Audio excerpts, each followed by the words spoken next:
In just a matter of weeks, Michigan officially becomes the nation's 24th right-to-work state. And as the days draw closer to change, those against the legislation are giving up their fight to get the law off the books.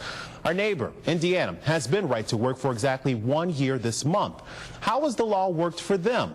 We went to the Hoosier State and toured a plant in Fort Wayne, Indiana that's owned by a Michigan-based company. We wanted to know how much of a role did right-to-work play in the company's expansion there, and how do workers feel about working in a non-union shop? What we found may surprise you. With a population of 253,000, Fort Wayne is Indiana's second largest city, a city deeply rooted in manufacturing. In fact, General Motors says it's home to one of its most productive assembly plants. The Fort Wayne facility produces the GMC Sierra and Chevy Silverado pickup trucks. We won the work. It's also where Android Industries expanded its operations last year, hiring 90 people and now running 3 shifts. Here they supply the GM truck plant with tires and wheels as the trucks are assembled. It would have been impossible to work out of Auburn Hills and ship parts to them. You had to be within a close proximity to them. So Indiana was really one of our only choices. We spoke to Dave Donne, Vice President of Business Systems at the Android headquarters in Auburn Hills. He was part of the expansion process in Indiana. Indiana's been a very company-friendly place to work. Right-to-work legislation was a hot-button issue around the time Android made its plans public.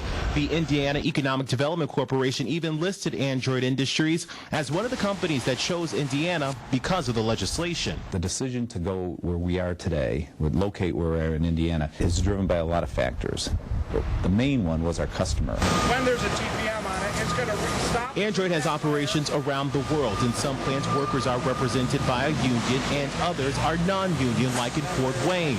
Danae believes the legislation works because it leaves the option of paying union dues in the hands of the worker. The employees have a choice. In America, we should have choices on what we want to do. We shouldn't be forced to do anything. Critics have said that right-to-work will bring lower wages and benefits and create uneasy working relationships with management. We asked Android employees on the plant floor. I have fun every day. I like that it's first shift, or that I get to choose what shift I want to work. Pay's not bad. This is a great place to work. It's fun. Employees, staff, boss, they are all considerate of each other. Everybody's a team player. While he understands both the fear and the hope of this new legislation from Michigan, Danae says Android hasn't had any issues in its plants and that the state should welcome this new chapter. I would hope that more companies come to Michigan because that's what we need in our state. We need to attract good companies. Now keep in mind, this is just one of many views out there about legislation in Indiana. We actually struggled to find someone willing to speak specifically about how right-to-work has affected Indiana because the law is still so new. For example, the UAW in Fort Wayne told me it won't know how right-to-work will play out until its labor negotiations next year. And the AFL-CIO in Indiana maintains the law deteriorates wages and benefits. In the meantime, Michigan's right-to-work legislation is expected to take effect March 27th.